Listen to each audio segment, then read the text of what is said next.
And connecting. We are connected to Twitch. Oh. I was about to say, like, who the hell?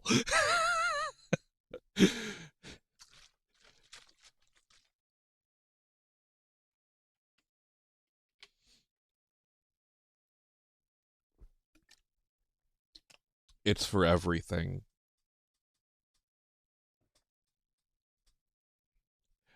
Oh, those are great. Like 10 out of 10.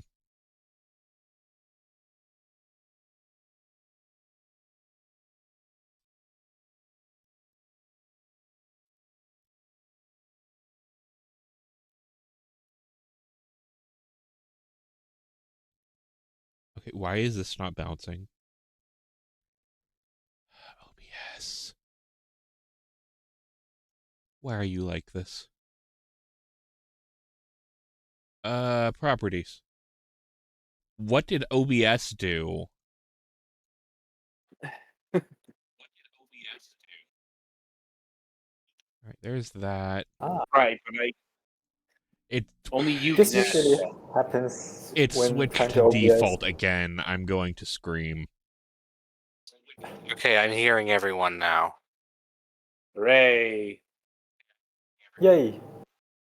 And the balance seems decent. Alrighty. Windows Update, why? Isn't that the eternal question? Alright. These go back to 0. Trailer footage goes away.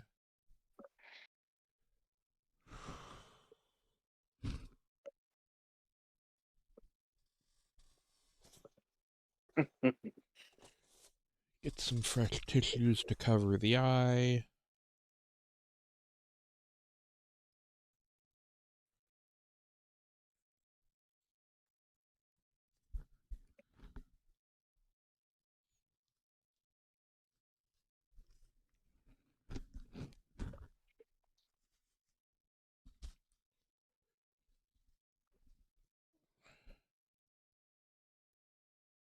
Alrighty.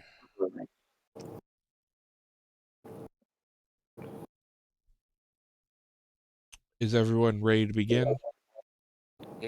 Yes. Already, Adam. Thanks. Very good. Alrighty. Where's that?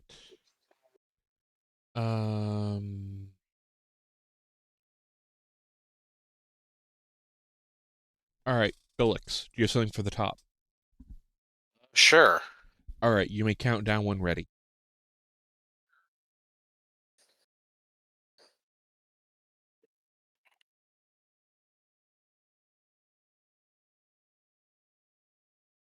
All right, we can begin in 5, 4, 3, 2, 1. When everything else has fallen apart, they will be fragments of silicon.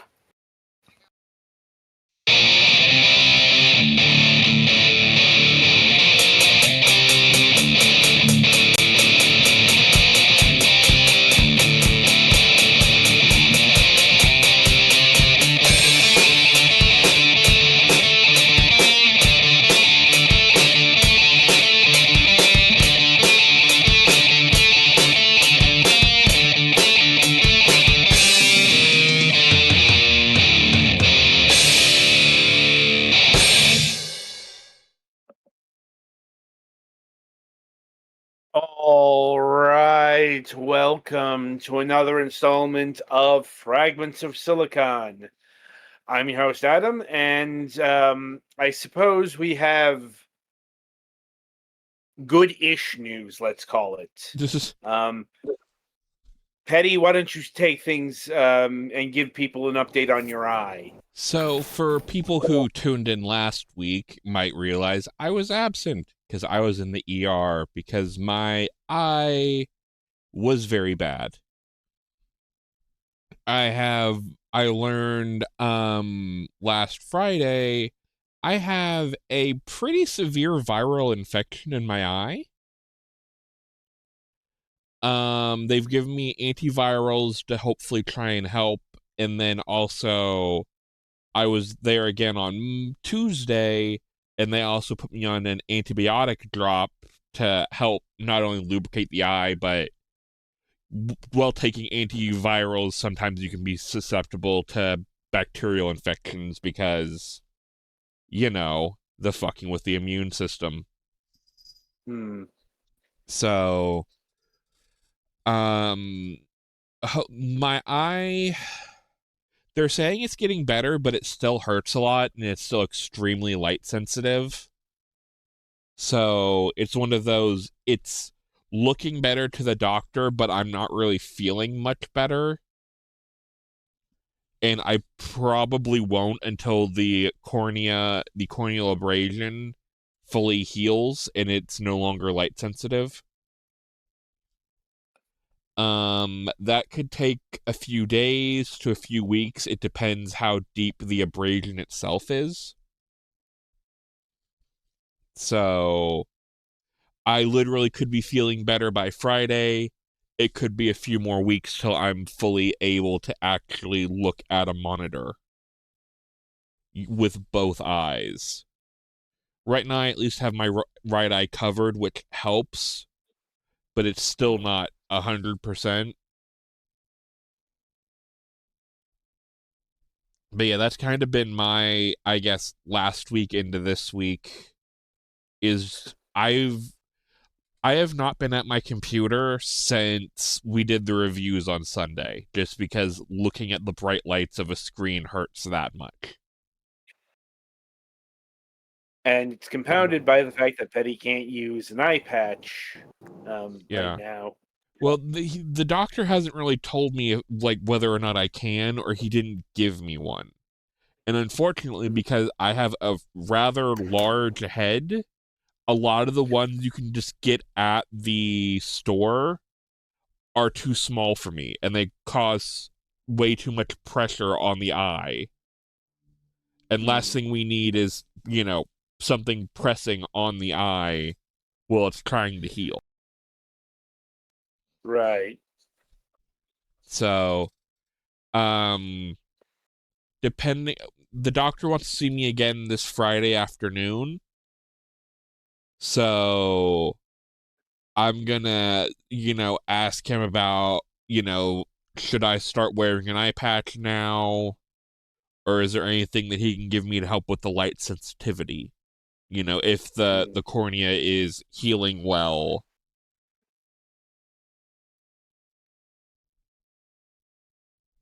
But yeah, it's definitely, hopefully it gets better soon, because I think I only have one more day of the antiviral. So I don't know if he's going to have to check my eye again before he either gives me more or switches to a different eye drop as well, or tells me to just stop taking the rest of the eye drops. I mean, do you have any refills? Nope. Hmm. Because usually, like, antiviral medication like that is very, very short term. Because, again, taking it too long can fuck with your immune system. Right, but usually it's like 10 days or something like that. He gave me a week. Okay, yeah, that's about standard. Yeah. So it's more go in and see if all the virus stuff is dead in my eye and, like, being removed while the eye is healing. Right. Or if it's, do I need another round? So I guess you'll find out soon enough. yeah, I guess if I can go to make it to the appointment on Friday. There's a friend of mine who sometimes gets Fridays off, so it really depends if he can take me or not. The only other option would be what? Are you talking about Friday afternoon? Yes. All right. But here's the problem: if my mom has to take me, I need to go to work with her, so there would be no Friday show because I would be at her dentist's office all day. So it really Okay. depends on how things going, and I'm not going to know until tomorrow evening. What route we have to go.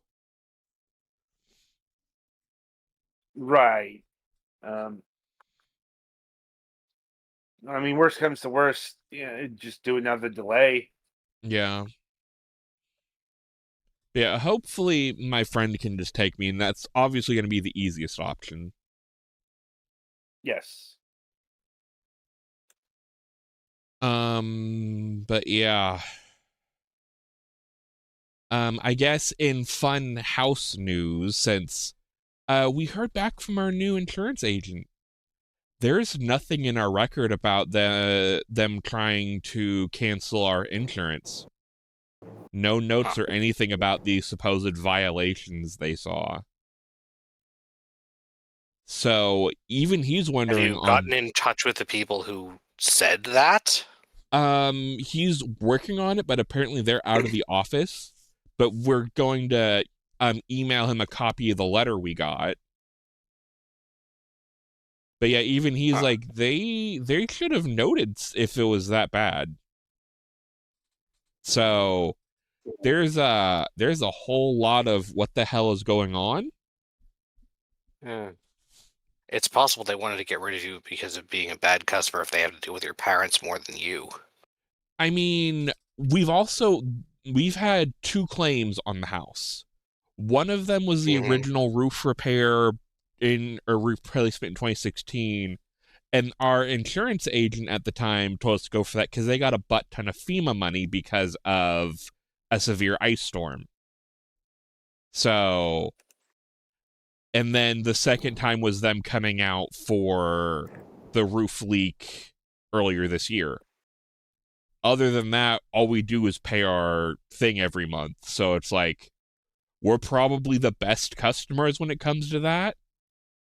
It'd be one thing if we had some type of damage every year and taking claims out every year, then yeah, I could see them wanting to get rid of us. But steady, only 2 issues, I personally would keep a customer like that around, but apparently, yeah, I don't know. I haven't obviously been involved. I was just spitballing that, like, maybe they had a specific reason or something. Or maybe the adjuster just had a board up his ass that day. I don't know. But yeah, it's definitely one of those, hey, wait a minute. They should have been noting stuff down for this to, terminate our policy. But there are no notes. And as far as like what we have to do, luckily my sister has been able to do a lot of it because I have been down due to eye issues. Because it's kind of hard to work outside when the sun makes you want to shove a sharp object through your eye. So, we're pretty much down to the roof, and we have a window that we removed that they want us to put quote unquote siding material over the boarded up part of the removed window. And that's not something we can really do ourselves. We're going to need, to know if we need to take a loan out against the house to see about getting the, roof replaced on our dime, or if they're going to have insurance do it. So that's fun. We should hear something about that by next week. And then I guess planning accordingly if we're going to be needing expedient roof repair done. It might affect show, it might not. If it would affect show at all, it would be Friday morning. So Which week would this be? we don't know yet. We don't even have the money on hand to pay for the roof repair or replacement. So this is one of those, we'll let you know. Fair enough. technically the deadline is November 15th. So we may try and see if they can give us an extension, because we've been trying to get, we still need time to procure funds, be it a loan or insurance payout. So definitely things happening. Hopefully by next week I am at normal capacity to be, not look at my screen and just be in searing pain. I guess next victim. Well, that could only be Galax. Anything that big going on? My parents were planning on going away this weekend, but my dad has he's got a lingering cough from being sick, and he has a minor injury or something, so they're not going away this weekend, but I'm still taking some time off because I need to use the ETO up. Other than that, video game wise, I'm still working on Super Robot Wars Y, and also Pokemon Legends ZA came out this past Thursday, and I decided I ended up last minute pre-ordering at GameStop because it has a unique clothing option in the game, and I was going to get it anyway. And ended up only getting delivered yesterday, but I've started playing that too, and I'm having a decent time so far, but I do want to... Normally, I progress through Pokemon games very slowly, because I like raising a lot of things, but in this one, I want to actually try to make a decent pace so that I can get ready to be able to at least not be a complete embarrassment competing or participating in the PvP stuff, so that I can get those mega stones that are supposed to be given away for that. But yeah, otherwise not too eventful over here. Fair enough. Let's see. That means it's my turn. Let's see. Things that are happening this week. Tomorrow, I get my flu shot for the upcoming fall winter season. Especially important this year since I have to look after children, and it's the changing of the seasons. So, what happens during that time? They're much more liable to get sick. So I was just about to say, I'm get going down to with the sickness. Yes, that is a way of putting it. And in order to make abrogate that on my end as much as possible, I'm getting my vaccines, or at least the flu vaccines. I think I forgot to get the COVID, but I'm less worried about that than flu right now. Like, let's see.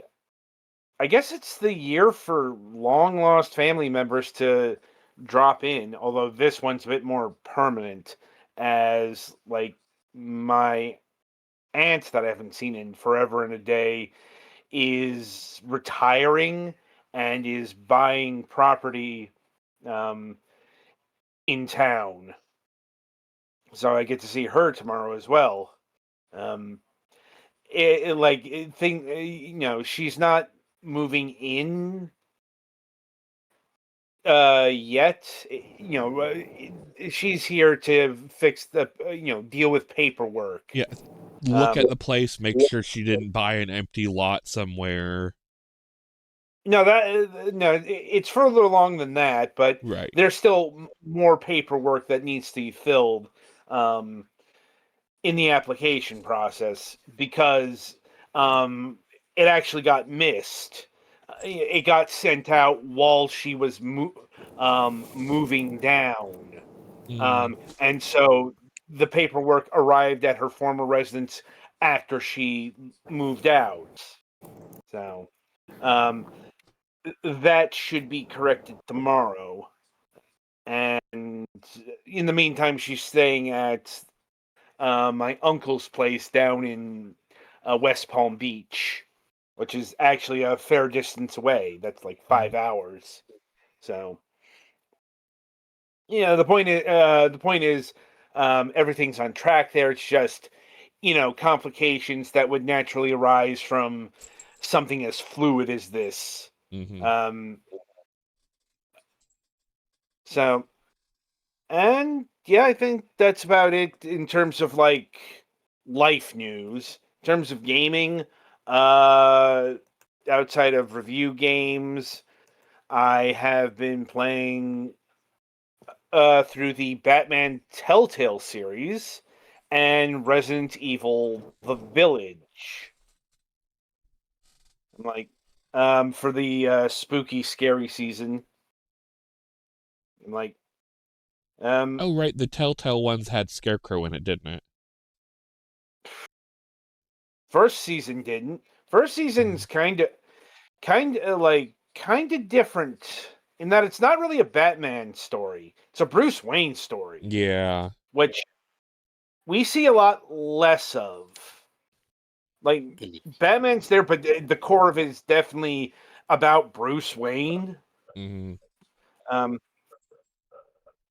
And The Village, haven't had as much, time to play that as I'd like, but, the review games and everything else take time.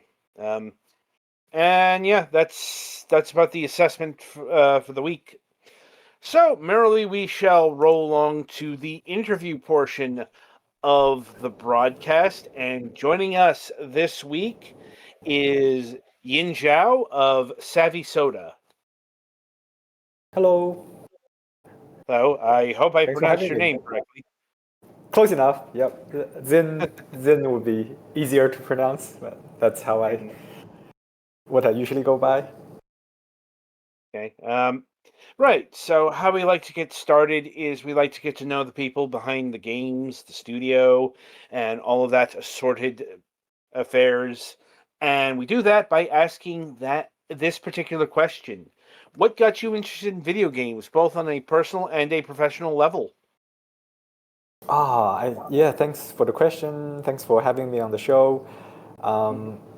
Yeah, since a small age, been into video games. I'm pretty old now, but I think ever since I was 7, when I started playing on one of these like a hacky uh, Nintendo sets in, as a child in Beijing. I was pretty into video games. Could imagine myself building games, and yep, here I am, still making games.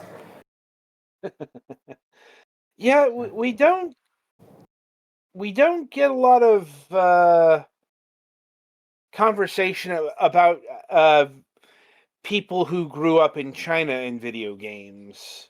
So it is interesting to hear about that. Any sector that doesn't get trafficked a lot in commentary. Japan, North America, and Europe. It's always really fascinating to hear.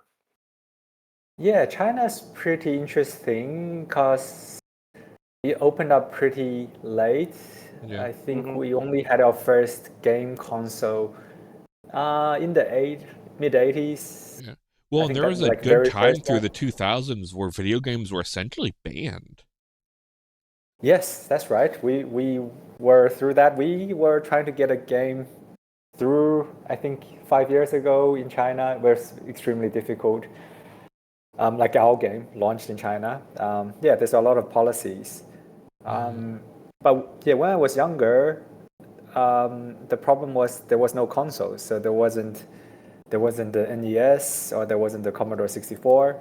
But I think this random hardware manufacturer in China did an emulator for what was then the NES, and that was very popular. Every household that had a TV kind of had this like hacked NES system, and it had like the original Mario and a bunch of the old Mario-esque games from the 1980s, that era, which was good because anyone who had played video games probably played the same video games you did. So there was a lot of conversations, and the culture was there. But yeah, then I moved to Australia when I was 9 years old, and that's Australia's. I've been in Melbourne ever since then. It's pretty similar to the States, probably like on a smaller scale. Yeah. In some ways, yes. In some ways, no. I've been to Australia. I've got family there. Australia has some really weirdly specific ratings system things. Yeah. Oh, for game ratings, yeah. Anyway, so how did you get into the business of video games? Yeah, so I always liked the idea of building a game, but when I studied computer science, so I'm a programmer by trade. Didn't get into the gaming industry out of uni. I went into corporate banking kind of role, not by choice because there was just more jobs available. And then I think when the iPhone, and I created, on the side, like little game projects for fun. But when the iPhone came out, or was about to come out, actually, I thought that was quite a interesting opportunity. There's this new device that, at the time, I thought could revolutionize how people use devices, because before then everyone was on like a Nokia feature phone and was mostly playing games on the computer, or maybe on a console or Game Boy.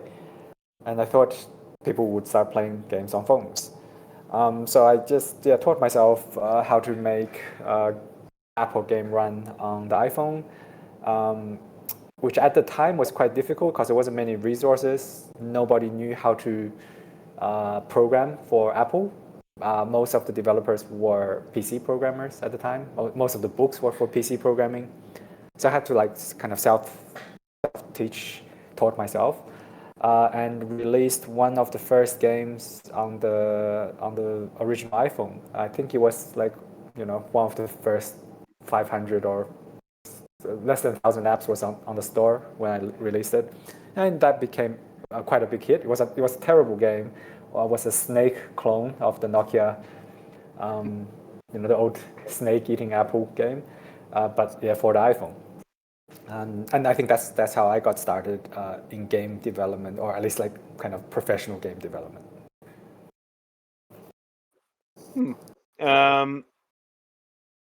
And what was the early App Store days like? Oh, it was the best. Everything was better. As a developer, you could put anything out and have an audience ready and waiting to try the next thing. So marketing wasn't required. Like you could literally put a game on the store, and people would try and find it and review it and play it. So yes, a lot better for a game developer compared to today. There's something like a few hundred, maybe up to a high hundred of games coming out on Steam per day, right? So just getting discovered is difficult, and there's just about a game for every kind of interest now, I feel. Yeah, maybe not quite every possible interest, but there's a lot of products that try to cater to the same genres. So it's a lot easier being a game developer like 15, 20 years ago. I suppose that's true to a certain extent. I mean, it's kind of a give and take. Certainly in terms of visibility, there just wasn't as much product as there is even a few years later. Because, I mean, we want to talk about a area that's overstuffed with games. Mobile has probably got every other store beaten quite a few times over. Yeah. In terms of number of users, I think that's true. I actually just went to an IGN talk yesterday, and yet they had a chart about the percentage of users across platforms. I think mobile is still, by far larger than the other platforms combined. But Yeah. I guess marketing much easier back in the days. But for resource, like actually creating games, it's significantly easier today to create a game. Anyone can have access to a bunch of tools and documentation available and videos to help build something. And I think even kids can do it now, right? Like these high school or kids doing Roblox games and having quite a lot of success on that platform. Yeah, we had a game developer who was like 14, 15 years old. That at the time. Yeah. So now I think he was also a bit of a programming whiz, but yeah, if we're talking about the Roblox platform, well, kids are kind of encouraged to build games, and that's a whole conversation unto itself, to say the least. Yeah. Oh god, the Roblox conversation. We're gonna have to have that one day. I mean, really should be having the conversation with my niece and nephews because they play Roblox, but it's really not my conversation to have. I mean, we can have them as guests sometime if you want. Well, I'm more No. talking like the stuff that's been going on in the news about what's been going on, but Yeah, like the whole child labor exploitation slash other sundry bits of the internet, let's say, getting mixed in with a place where children hang out. But once again, indeed. that's a conversation we don't want to go down here. No. So, steering the conversation back to our guest, when you got into development, was it at Savvy Soda or was it somewhere else, or like on your own, so to speak? It was at Savy Soda, so we set up the studio and released the first game under the studio. So no prior no prior kind of commercial experience. Just kind of hit the ground running, which was a pretty common thing to do at the time because I was actually the first iPhone like app developer in Australia. So we were very early to the Apple kind of scene. I think our first game was launched in July 2008. So yeah, when the App Store, within the first 3 or 4 days of the App Store launching, basically. Yeah, that is mega early. Yeah. And now I suppose it's worth branching off to the other side of the mobile coin and talk about Android for a bit. Like when did you first embark on that mobile platform? Yeah, we were surprisingly we were a bit late to the Android ecosystem. So when I first started doing games and apps as well, wasn't really for any kind of commercial focus. It was important to have some sales. Of course, have to pay the bills. But the primary thing was just out of interest and trying to create something I needed, and Apple was like the iPhone was my personal device, so I was pretty fixated on just creating the tools I had to use for the iPhone. Like a good example was we did the first sheet app for the iPhone as well. It's not a game, but it's a productivity app. That was the only spreadsheet app on the iPhone for like 2.5 years. And then we did the word processing app and bundled it together to be like a mobile office app. That was the first mobile office app and was the only one for about 2.5 years as well. And we had like almost 100 million downloads of that app. It was the top rated app for business and productivity. So pretty like they didn't really have a need to go to Android commercially. And also Android in the early days wasn't the same as like whatever version of Android we're up to now, like API 35 or something. The first probably 7, 8 versions of Android was like extremely old old school for a mobile operating system. So it wasn't fun to use an Android phone in those days. And I think we did our first real Android product when we started doing cross-platform games, where half of the users didn't have Apple device, but we made a multiplayer game. So people wanted to play with their friends, but they couldn't because it wasn't available. So by that stage, it was probably like 7, 8 years after we first started doing games.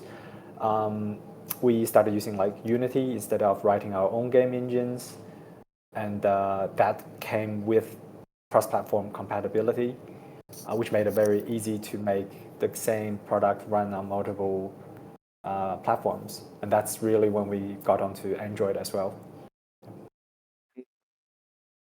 And how did you find the environment versus the iPhone? Yeah, I think from operating a game studio, it's pretty similar. I think we just treat it as like another distribution channel now. The behavior of players are slightly different. I mean, I think surprising is in some ways.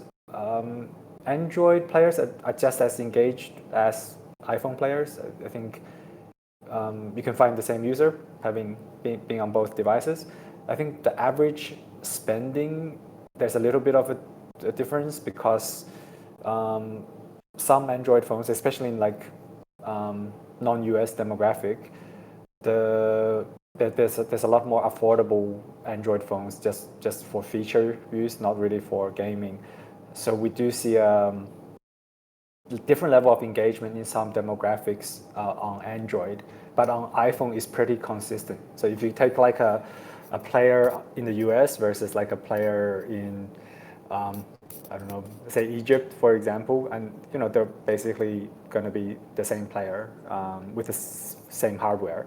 But on Android, if you have like an average Android player in the US versus a average Android player in say India, then the hardware is so different. Like you're talking about like $1,000 phone versus like a $50 phone, and they're just not going to run the same. And I think and the players have a different kind of expectation and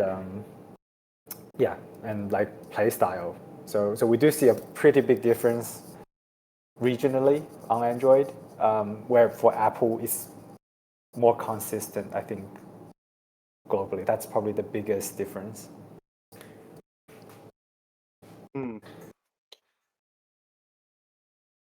I mean, don't really have much more to add there since, honestly, mobile gaming is not something we regularly talk about, surprisingly enough.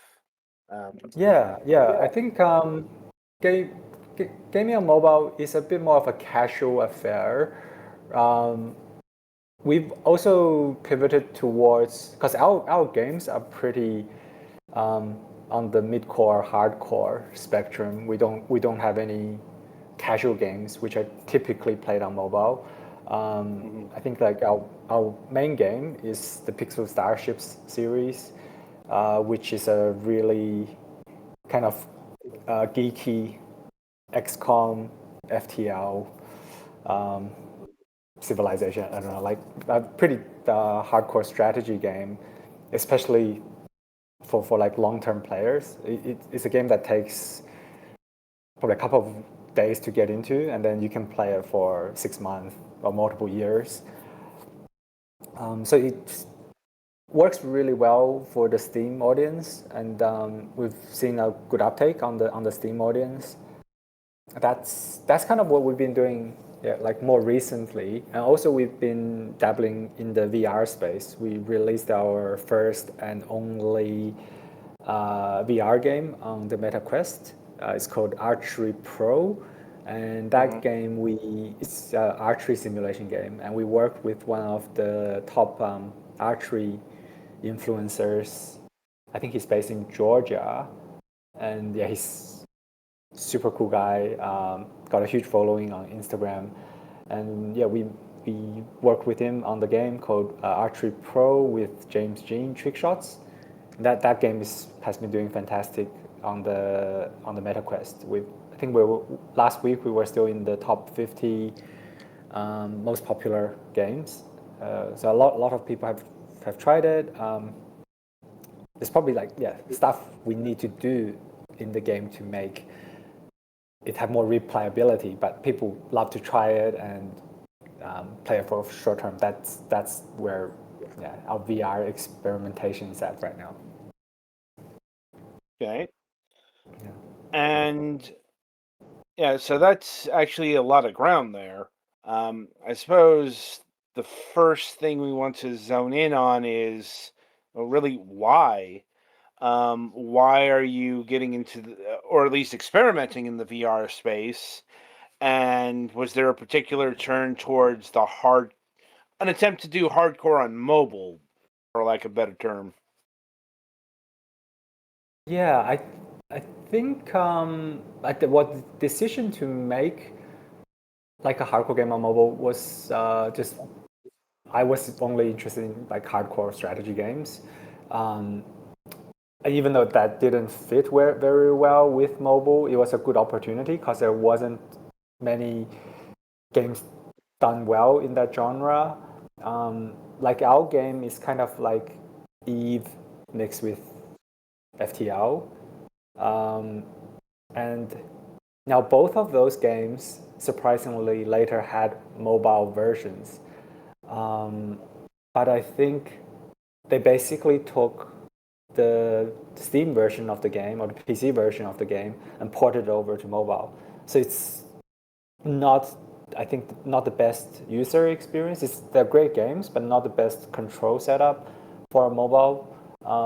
Where our game was designed first for mobile, and then we ported over to PC. So we kind of have the opposite problem, where Steam players would go, "Oh, this is like a mobile game." And mobile games are looked down upon in the Steam community.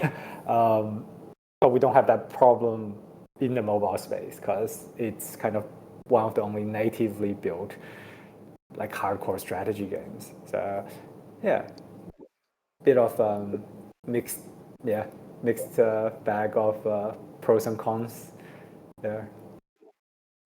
Okay. Yeah. And as far as your excursion into VR, what precipitated this? I think everyone in this group is quite into tech and gadgets, right? So same story here. VR's, that niche thing that's been in development aside is pretty fascinating. Putting a headset on and kind of being immersed in a different world, completely different feel to a traditional game. And that just was very interesting technically, to be able to do something in that space. I think when we did the archery game, there wasn't any expectations to like have as a commercial first product. It's just this is really cool. We want to do it and give people the chance to play archery at home. And I think we did that really well. It's kind of like a throwback to the original iPhone days where I was like, well, it would be great to have a game running on the iPhone. Yeah. Very similar. It would be great to have a game running on the VR headset.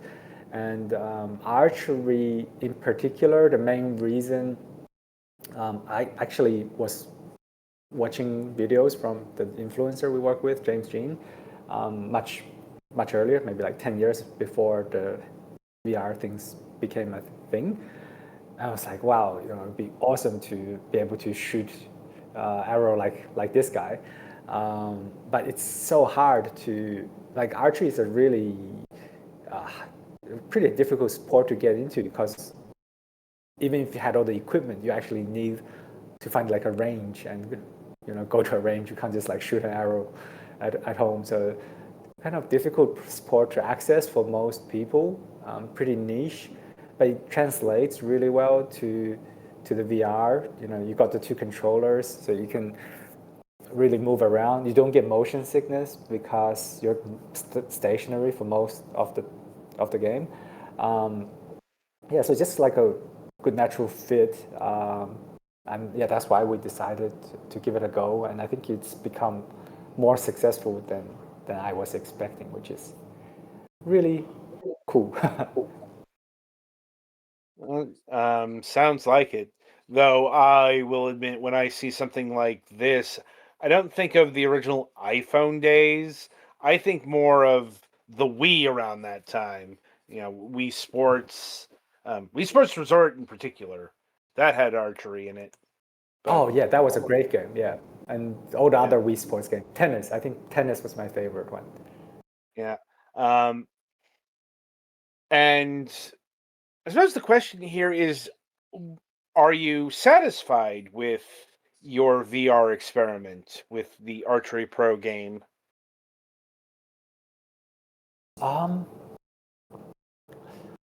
Commercially, no, it doesn't make any sales. It's a very hard market to crack. But personally, absolutely, it's just amazing being able to put a headset on and play a game or any kind of product that you work on. I mean, it's a team that works on these products we do now because they're fairly complicated. But just, definitely a great sense of satisfaction. And more so when we've got about 250,000 players that's installed that game. That's a pretty big number in the VR space. I think there's not nearly as many Oculus Quest headsets as there are iPhones, for example. So that's a pretty significant market share of the available devices.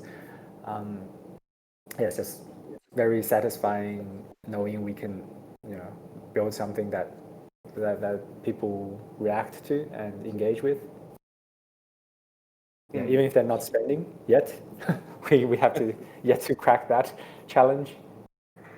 Right. Have you given consideration to the other headset market, like the HTC Vive and Steam VR and PlayStation VR and so on and so forth?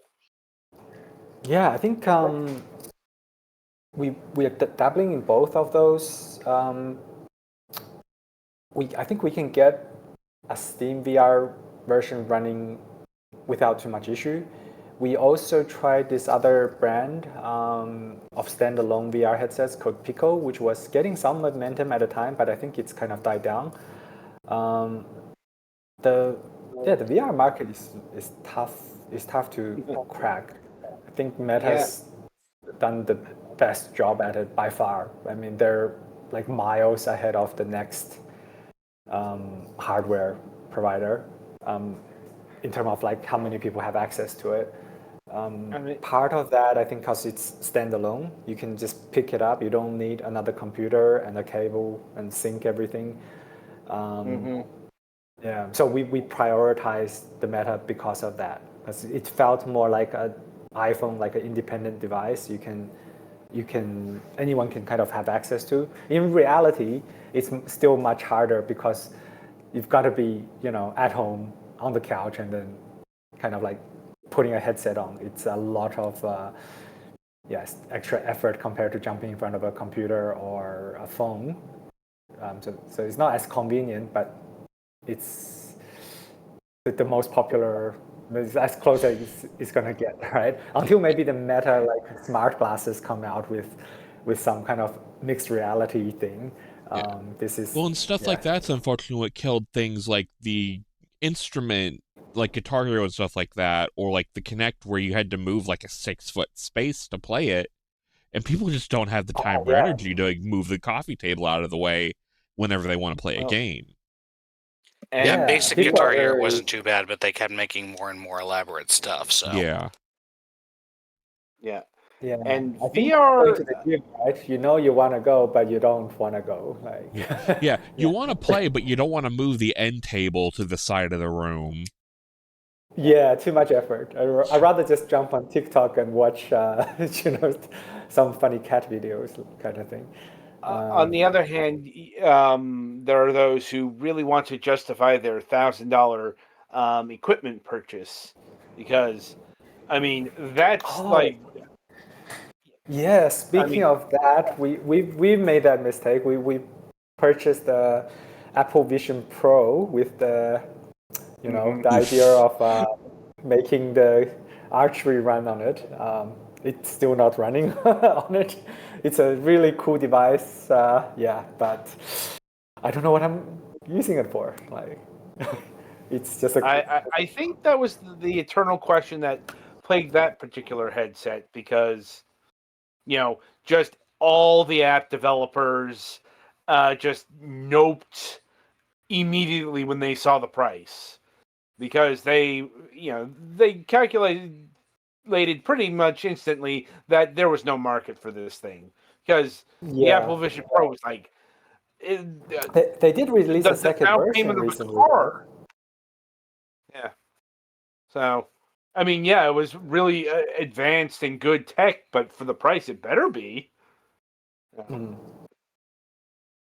So, but that kind of sticker shock kind of permeates down to really all of VR, but especially like room scale VR, as they call it. The VR that allows you to move about in a free space, really expensive. And absolutely. VR is stuck in a chicken and egg scenario, or more of a death spiral, in that you need content to justify the equipment, but you need to sell the equipment to justify development of the games and the apps. So, you're not getting a lot of action on either side there because both problems feed into each other. And I suppose that is a good segue to my next question here, and that is, given the market conditions, do you see yourself doing another VR app? We would love to do another VR app. We've got some, I think, amazing ideas for a VR game. The commercial side of it is tough because it's such a hard market to be sustainable in. And I guess like developers have to eat. That's that's the challenge, to actually get enough sales there to make it a viable kind of career. Is not easy. But I think if what I expect. If there were. Yep. Sorry. Anyway. I kind of the lag maybe interrupt you. Sorry about that. Sometimes that happens. especially when we're talking to people halfway around the world.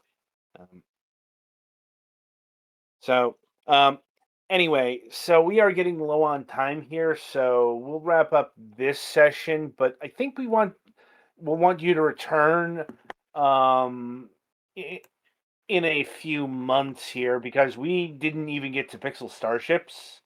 Let's see. That is to say, would you be available to talk to us on December 17th? I'm gonna check my calendar. Time's December 17th. Yeah, I think tentatively I should be good. Yep.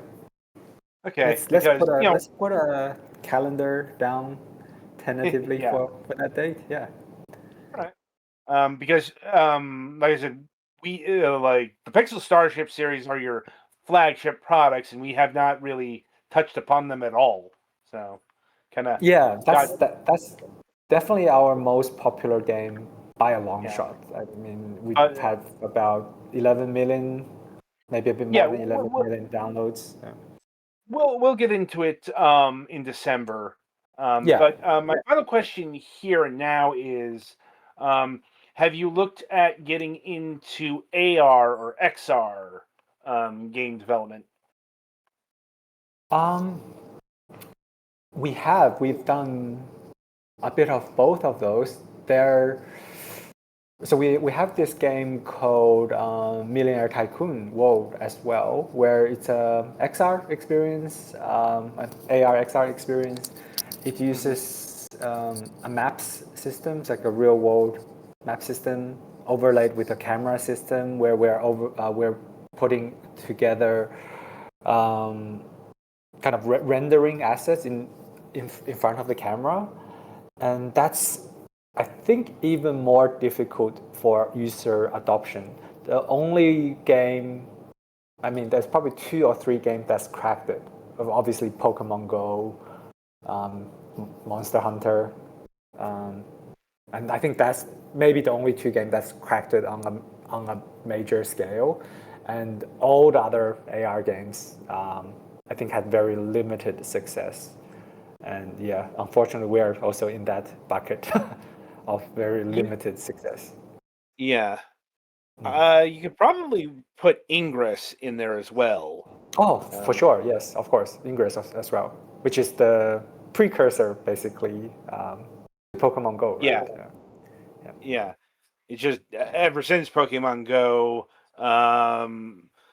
they haven't been able to replicate that success.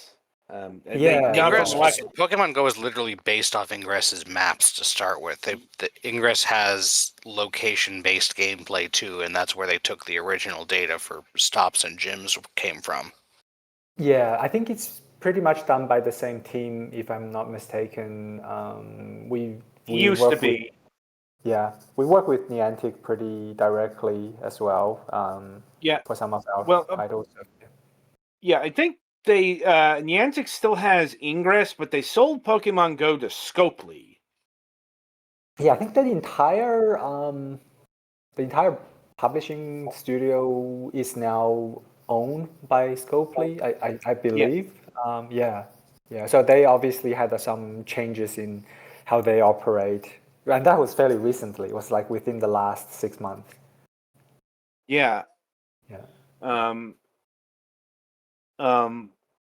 Basically, the Saudis got involved. Yeah, didn't that also happen with EA? That's in the process. Yeah. But that's probably outside of the scope of what we're talking about here. Yeah. Anyway. Yes. Right then. So I'm going to see if my colleagues here have any final questions for you at this stage. I think I'm good. Yeah, I think I said everything. All right. Amazing. All right. So yeah. So Jin, I want to thank you for taking time out of your schedule and being with us here today. It was a very enlightening conversation, and we look forward to part 2 in December, where we'll finally dig into Pixel Starships. Thank you. Yeah, thanks for having me, and yeah, great chatting with you guys. Looking forward to the next chat. Mm-hmm. All right, so Petty, play us to the next segment.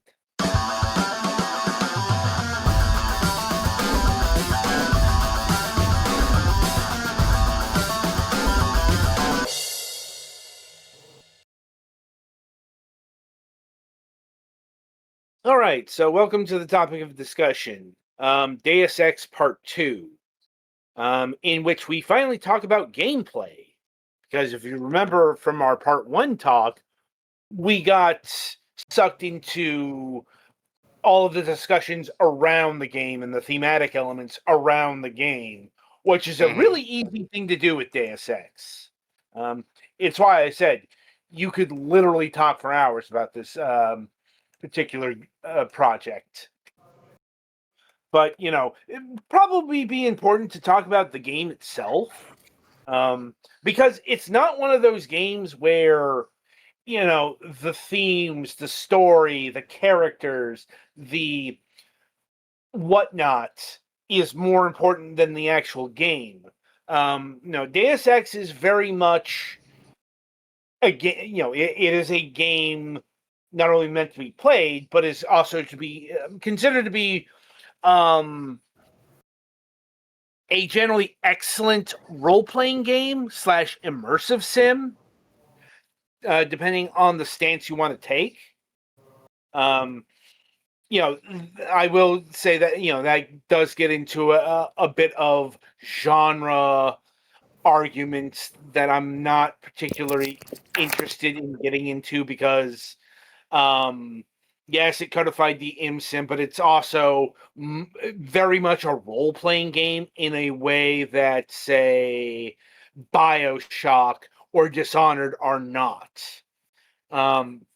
Because you have things like character builds and experience points. In fact, those are core mechanics here, more in line with the System Shock games than future ImSims. Because future ImSims, by and large, streamlined those mechanics out. You can argue to its benefit or detriment, but the simple fact of the matter is, playing further so-called ImSim games down the timeline are much, much lighter than Deus Ex, which not only is a role-playing game, but would be, how do I put this, defined by certain people as a true role-playing game. Once again, getting into some of the background arguments a bit, there's a view that what JRPGs aren't role-playing games. They're like adventure games that try to mimic role-playing games, sorta. This viewpoint isn't as prevalent now as it was, say, in the heyday of Deus Ex release, where the divide was very stark and very vocal. I knew people who felt very strongly about what a role-playing game is and what it should be. And in that camp, it's, you should be playing a role, so to speak. I know that sounds pretty simplistic, but what that generally means is you have a character that's not preset. Once again, you see that a lot more even today in Western-born role-playing games. Like even in Skyrim, you have a character who will fill a class and get better at stuff. Like if you use axes more, you're going to get better at axes. And that's the kind of guiding principles seen in Deus Ex here. Only much more specialized and impactful, so to speak. As in, because this, this is an ImSim, and one of the principal guiding philosophies of that genre is choice of approach. That is to say, okay, you've got an enemy in front of you. What do you do? And the answer is you can do about 5 different things at first glance. You can shoot them. You can shoot a tranquilizer. You can sneak up and use your electronic shocker. You can use a sharper knife to kill them. You can just sneak by. And that's not even getting into other, environmental things like, do you go over and hack that patrolling mech and have that go and kill the other enemies? And that's just a level of the amount of choice you have in this game. And that's gameplay choice, because that ImSim philosophy is integrated into the dialogue. Your like the choices you make in terms of conversation do matter. And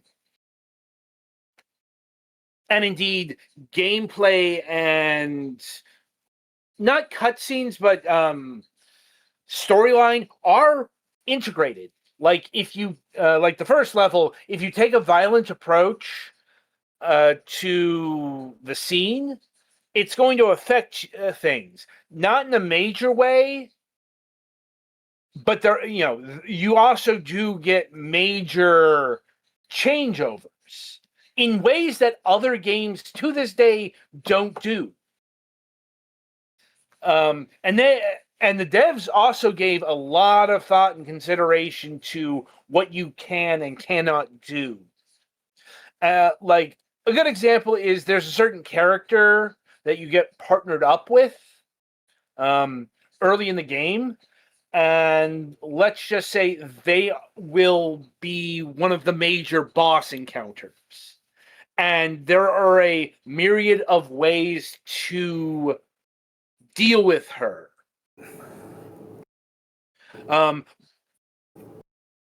So to speak, before that boss encounter. There are also boss encounters that with major foes that you can just skip. You can literally run out the door and avoid them. Or you can shoot them before they start talking. Like I said, this is a game that goes where other games can't or won't go for various reasons. Because it won't surprise you to learn that on the other hand, this game is and always has been janky as fuck. This is the legacy of games in this format from anything like that period. Yeah, I mean, it's a PC game developed in 2000 using Unreal 1, which wasn't exactly renowned for its stability. Some things never fucking change. I was just about to say, so it's but, just like any other Unreal. One of the more mimetic examples of breaking the game is using mines as stepstones. Okay, I've seen videos of that. That's hilarious. Yeah, I mean, obviously they weren't intended to be used that way, but you can use them. Like I said, this game is about as stable as a bit of Weetabix in terms of its construction. Very easy to break. Its AI isn't very impressive. Its gunplay is functional. In fairness, isn't its gunplay essentially just a bunch of dice rolls in the background?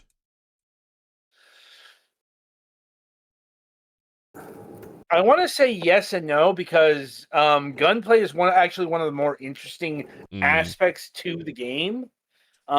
Because once again, it takes the role-playing approach. Right. Because at the beginning, you're not very good with your guns. And that's by design. You have to upgrade and invest in, pistols, shotgun, or, long guns. Once again, you see that in other RPGs, from Fallout to, once again, Skyrim, to, I guess, all the way back to Final Fantasy II.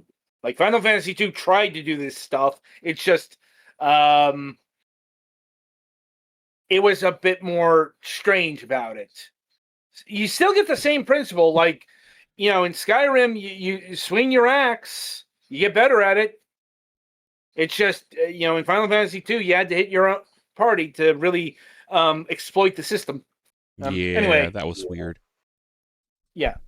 Point is, like, you've got choices. You can be a jack of all trades, master of none. Or you will build towards stealth, towards non-lethality, towards hacking. Or you build towards ultra-violence. Right. Swimming if you're insane. Seriously, it's a famously useless stat. I mean, in fairness, early 3D games, it's honestly a shock they allowed you to swim at all. Now, going back to what I was saying about how there's a reason there's such a trope of water is deadly. Yeah. It's not deadly, it's just in general, in early 3Ds is what I was getting at. Yeah, it was just a really, really easy and convenient way to indicate a death plane. Mm-hmm. But you don't have to put points into swimming to not drown. It just you get better at swimming, which you don't really need to do because there's not much swimming in the game. Mm-hmm. Anyway, going back to what I was saying about it being really easy to break the game, I actually managed to excel in all fields because I found an exploit in the experience system. Because it's one of those deals where I completed a quest and I was to be given a quest important item, but because my inventory was full at the time, they couldn't give me the item, but I still got the experience points. That exploit. Yeah, it would give me the experience points every time I did that. So I just said, fuck it. I'm putting points into everything. Fuck it, I'm becoming God. Yeah. Or as close as you can in this game. Remember, that's the sequel. Yeah. Yeah, Deus Ex 1, you're not quite becoming God, but you're much stronger than an average human. Right. Becoming cyborg God. The Deus Ex Machina, if you will. He did the thing! Yeah. Title drop. Yeah. I wish I had a boom sound effect. Yeah. Ultimately, like, there is so much choice in this game that, once again, I could be here for literal hours just going through the minutia of what everything does, where you can build, what it does in context to the game, that kind of thing. It's one of the biggest reasons why this game is held in such high regard.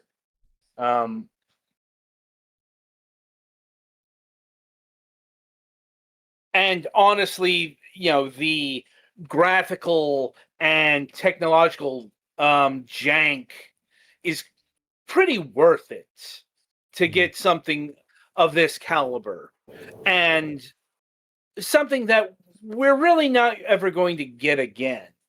Not on this scale, because I think, honestly, Yahtzee's review of Deus Ex Human Revolution put it best. There's not enough hours in the day and programmers available to do this kind of level design on a scale that requires, with the fidelity of, even graphics of the Xbox 360 era. Mm-hmm. That being said, Human Revolution did manage to pretty faithfully recapture the first game's hooks, if you will. Mm-hmm. Obviously, not quite as not as in depth as what you could do with the first game, because once again, we do have some streamlining to get it on a console. But thankfully, the Xbox 360 was powerful enough to not compromise it in the way that Invisible War did. Right. I will admit, a Human Revolution didn't gel with me, but that's mainly because it's really 7th gen. Mm-hmm. Like, you can tell exactly when this game was made, because it's got chesty McHigh walls for days. Mm-hmm. I It's liked Human Revolution, though I have not finished it, and I believe my save is corrupted, so it's one of those, I mean, do I really want I to go lo- around again? I liked it, but it really wanted me to play with a controller, and I was Mm, just not having it at that particular moment in time. Maybe fair. I'll go back and replay it, because that game really, really needs to be played with a controller. I tried it with a mouse and keyboard, and it just never felt right. Mm-hmm. I think Like, there are some mods now that help. well, yeah. I mean, there's plenty of mods, especially to get rid of the piss filter. Yeah. That was like the one thing I wasn't the biggest fan of. Well, they got rid of it in the director's cut. Mm, It's not so orange, though there are people who complain about that, because that was part of the original art design. I'm like, yeah, okay, you and the 12 other people can go stand in the corner. you can go mod that back in. Bye. Yeah. Um, and like I said, I think that actually does cover the most of the ground game, with the addition of hacking. Um, Hacking is Because the you can't other have main, Cyberpunk without. right, and hacking is, well, some of the things I already mentioned: hacking machines, hacking security cameras, um, hacking emails. That's going to be the most stuff that you're going to hack, or maybe not, because also locked doors. Mm, And it's also worth noting, once again, how unstreamlined this game is. They have separate hacking tools for doors and communication devices. mm. And is this Um, the one where you some, could get a lot of like the passwords and stuff for terminals just off people, be them dead or yeah, interrogated out of them? that is another choice. Yes. See, once again, this is the kind of thing that this game does. Over and over again. It's like, do you want to hack? Do you want to be good at hacking? Or do you want to find the pass keys, and so on and so forth? You have the choice to do this. Do you want to explore a level? Do you want to take the back route? Just and it is consistent through the game as well. Which is another pitfall that you can fall into. Definitely not this game. But you spent so much time on the beginning half of the game that budget's running out, time's running out. We've got to speed through, and I guess there's a bit of that towards the end, but definitely less than you'd expect. I think. To put it in simpler terms, Deus Ex final levels are much better than, say, System Shock 2's final levels. Granted, I feel like that was just a problem in the early to mid 2000s gaming in general. They had these great start and middles, and then the ending is like, that's it. Yeah. Hell. I mean, sticking the landing is a continual issue. Fair.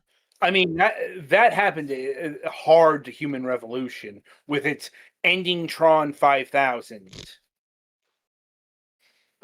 Seriously, that was a nickname I heard for it, because it was trying to do what the original Deus Ex did, and that is there are 3 distinct endings, and none of it is the proper ending, and none of it's really a happy ending.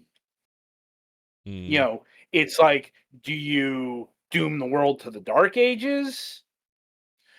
Do you take over the world with the help of the Illuminati? Or do you take over the world as a fused AI? I mean, granted, cyberpunk things aren't exactly known for their happy-go-lucky ending options. Yeah. It's what flavor of dystopia do you want to cause? That's pretty much what Deus Ex goes for. At least what Deus Ex itself goes for. Because, there was a direct sequel, Invisible War, which answered the question, and that is all of it. Yeah. It tried to fuse all 3 endings together simultaneously to mixed results, let's say. That's a civil way to put that. Yeah. Anyway, so yeah, I think we've reasonably covered this topic now. So I am pleased in wrapping it up here and now, because we do have to start preparing for MSP. Mac may be in the chat as we speak. No? Okay. Anyway, so coming up on the week ahead. Oh, let me see. So, given Petty's eye issues, Friday is a bit up in the air. But should everything go in alignment, on Friday, October 24th, we will be welcoming Miles Tillman of Pixel Jam to the program, who are the developers of a whole range of games and publishers. Not exactly sure what the ratio is there, but as mentioned on Sunday, we've reviewed a couple of their games recently. Or provided impressions, such as Nova Drift, Utopia Must Fall, and I missed this on Sunday, Exodiac. And we'll be highlighting their upcoming project, Dino Run 2. And on the Sunday reviews, we'll be having reviews of Above Snakes, Hop and Marty, Mars First Logistics, and Blood Thief. Okay, Hop and Marty might get shunted somewhere else because of, once again, Petty's eyes issues. We're having to work around this stuff as best as we can. So anyway, if Friday's show doesn't happen, there will be an announcement on the social media organs. So keep an eye there, both on Blue Sky and on X, the Everything app. So until next time, whenever that might be, I shall wish you good gaming.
We are clear. I do have us muted to stream. We're still on air because I'm waiting for Mac so he can do the raid.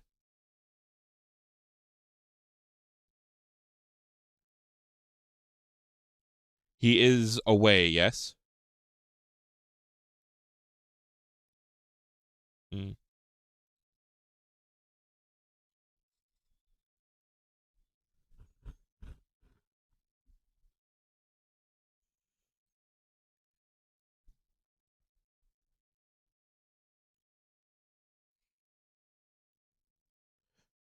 That's good.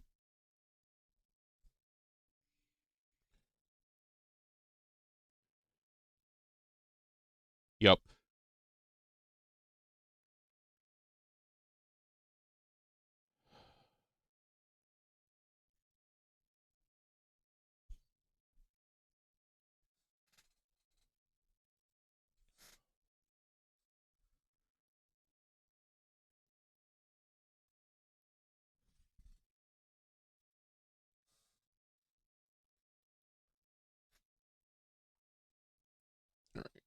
I'm going to step away real quick and refill my drink.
All right. I have returned.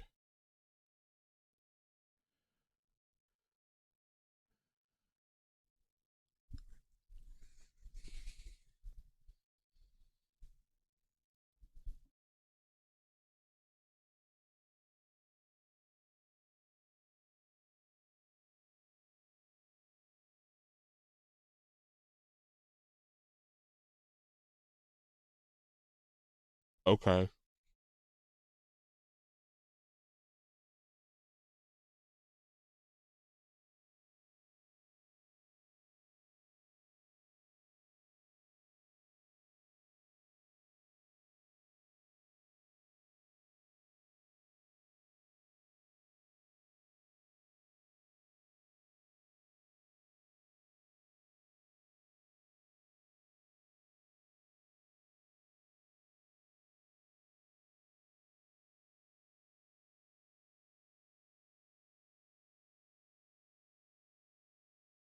Indeed.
Soul is come. You want to say hi to the people? Or do you just want to eat my microphone?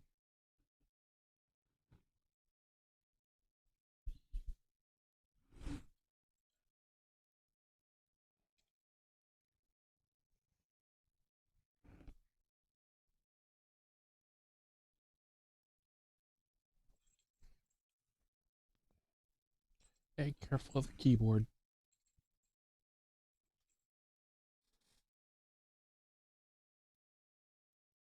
Okay, why can't I hear anything? Okay.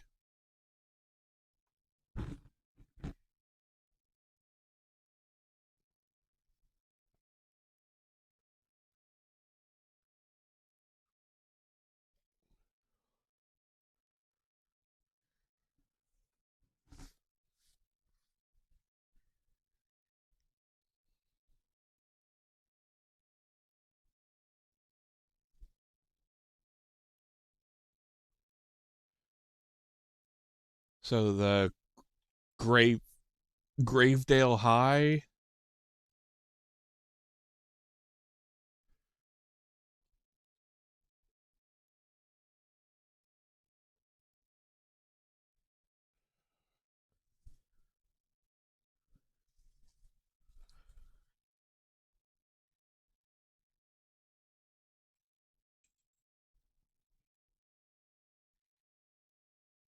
Where's the vernicula thing? Hmm.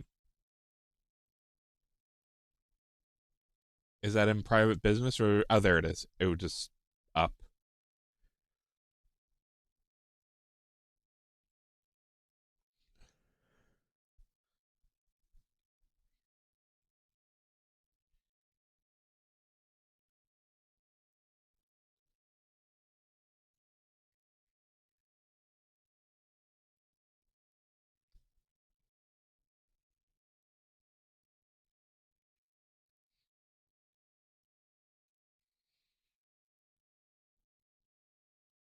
Oh, man. The original series, because they're it's rebooted twice. But I hope people here know what the Tomorrow People are. I have no idea. I prefer to go in dry. Well, Anyway. I mean, I'm like, it's something. Like, It's definitely a thing that was made. Do we want to set up to raid MS Presents? Yeah, you may as well. yeah. All right. I mean, I still need to be set as an editor, so that way I can actually initiate those raids. I got it. Okay. MS underscore. Well, that's but in the event that you weren't here, because we did have that discussion. That's going to be something Mac And I needs don't- to, or not Mac, Adam needs to do. what? Set MS Presents as a either moderator or editor on the Fragments channel. Hang Well, on. and Mac Paladin. Let me see. That and Mac Paladin. Yeah. Because How do I do that? The settings, moderation. I think you can actually type /mod and my username. Dashboard search. If we're going editor, that's different. You can also do it under. I would have to Let me comment on the. Let me see if I can comment on the. I'm not logged in. Mod management. Fudge. Under the community tab, you can find my username in there. But okay. Looking at the moderator panel, it says Mac Paladin has moderator. All right. Right. I need to be editor, otherwise I can't initiate raids. Now Apparently, moderator is not sufficient. Well, the question is, let me see. How do? MS present. What is it? MS present. MS underscore. MS presents. underscore present. Yeah. I tried to get MS presents without the underscore, but it said somehow that was already taken. Presents. Oh, look, Mike Johnson is lying on X again. In other so news, water is wet. Mm-hmm. Actually, water makes you wet. Water does not have the state of being wet. Silence you. Or you'll find that your bones are wet.